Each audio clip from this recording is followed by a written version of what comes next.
Hi, this is Kat Annie with the Language of the Heart podcast. It's part of the Weighed and Measured blog for January 28th, 2017. So it's an early morning. Well, not that early, actually. It's a Saturday. And I've done my meditation and wonderful breakfast. I'm about to go on a walk with my dog. And I've been thinking a lot this morning about compromises. I mean, that's such a horrible word, isn't it? You think about, oh, she's compromised, or I had to compromise. And I was thinking about how everything in life is, maybe a better word would be a balance. I used to, back when my eating was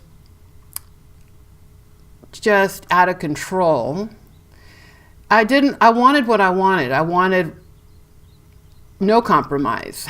I actually fantasized about sitting on the couch all day, eating everything I could, and being like a supermodel, lean and healthy. And it's just, those two are directly opposing each other. To sit on the couch all day and eat, and to be lean and fit, they don't go together. So there has to be a balance. And I was thinking about this because I'm trying to figure out how to set up this little trailer I got, this little travel trailer. And there's a great big table, and it's a small trailer with a U-shaped dinette in it and a very big table, which I love. As soon as I saw that table, I'm like, oh my God, I love that table. That's like, lay out all my work stuff and a laptop. And then I was reading a forum I'm on, and somebody mentioned that they often take the table out of the trailer and set it outside, like under an awning, so their dog has more room to curl up on the floor in the place where the table is normally sitting. And I thought, oh my goodness, I want my dog to have more room on the floor. Maybe the idea of this big table and how much I love it and how much I want it, maybe I need to temper that need and think of my dog's needs. And I started thinking about compromise also because I did something yesterday I should not do. And when I sat in meditation this morning, I felt it. I felt the yuckiness inside. And that was, I kind of got in a little spit fight about political stuff on the internet, on a Facebook page. And it's a camping site that you're really not supposed to be talking about politics, but they're proposing to do things to the national forest that are horrifying. And so it popped up. It's not something I'm pursuing these days for my peace of mind, but this comment popped up, and I just started pointing out that, wow, is this really what people want? I mean, people voted for this. It's just inconceivable to me that people want to destroy our natural environment. And the other person on the other side had all their arguments about how they won. They won the election. It's like, yeah, you won. Congratulations. And so the moderator of the Facebook page just deleted the whole thing, and I'm really glad she did. And then I just didn't feel good. I felt yucky, and I thought, oh, why did I do that? Why did I do that? Because my little opinion,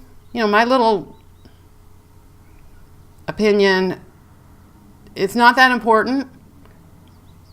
And that other person's opinion is not that important. I don't know if it is or not. It's just an opinion. If I'm not going to work, if I'm not going to do what it takes to turn this thing around, then just opinions are so meaningless.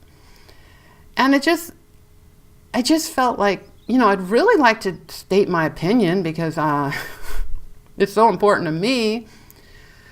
But getting into that little spit fight gave me a sick feeling inside. And that's how I know what I'm supposed to be doing these days. If I feel empowered and happy and clean, that's what I'm supposed to be doing. If I feel polluted and dirty and regretful, I'm not supposed to be doing that. So that's a compromise. Even though I would love to tell everyone my brilliant opinion because I'm so right, to do so on an anonymous forum like that with someone I don't know, and we're all dug in with our opinions, is not right. So that's a compromise I need to make. I need to have my opinions, but keep them to myself in certain situations and continue to have peace inside, because I used to do really harmful things to myself. I didn't realize they were harmful to myself. I thought they were harmful to others, and that's why I was doing them. Like, I remember I had this battle with this next door neighbor. This is before I found any kind of recovery. I was very obese, and I was so mad at him because his avocado tree was dropping avocados onto my carport. It was this old man. What's he supposed to do? It was just, I was just looking for someone to be mad at because I was mad at myself. I was just mad at life, just mad because I didn't know anything, but I thought I was mad at him. So I would take my hose and spray over the fence. I would spray his lawn furniture when he wasn't looking. And oh my goodness, I'm laughing now, but I was so miserable. I was so hurt and hateful. And I thought I was hurting him, but it's become clear to me over the years that when I do things like that, I'm hurting myself most. And in fact, nowadays, I don't even remember what people have done to hurt me. It's only what I've done to hurt others that hurts me, or things that I've done to hurt myself. That's what really sticks with me.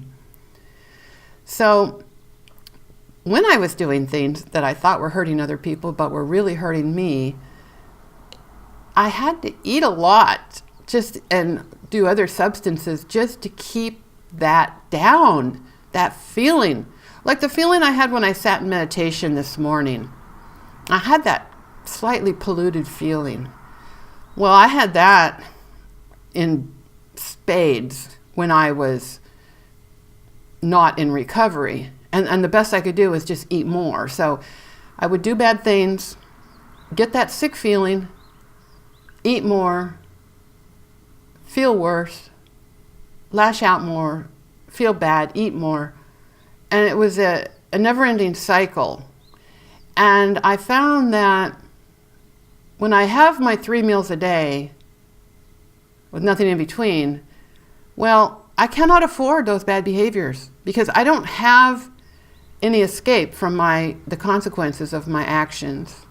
And that guilt feeling it's designed to tell me how to behave. So if I do something and it felt bad, ideally, in a healthy human being, you say to yourself, I'm not going to do that anymore. That didn't feel good. But in a practicing addictive person, practicing their addiction, I do bad things, I feel bad, I eat more, I drink more, drug more.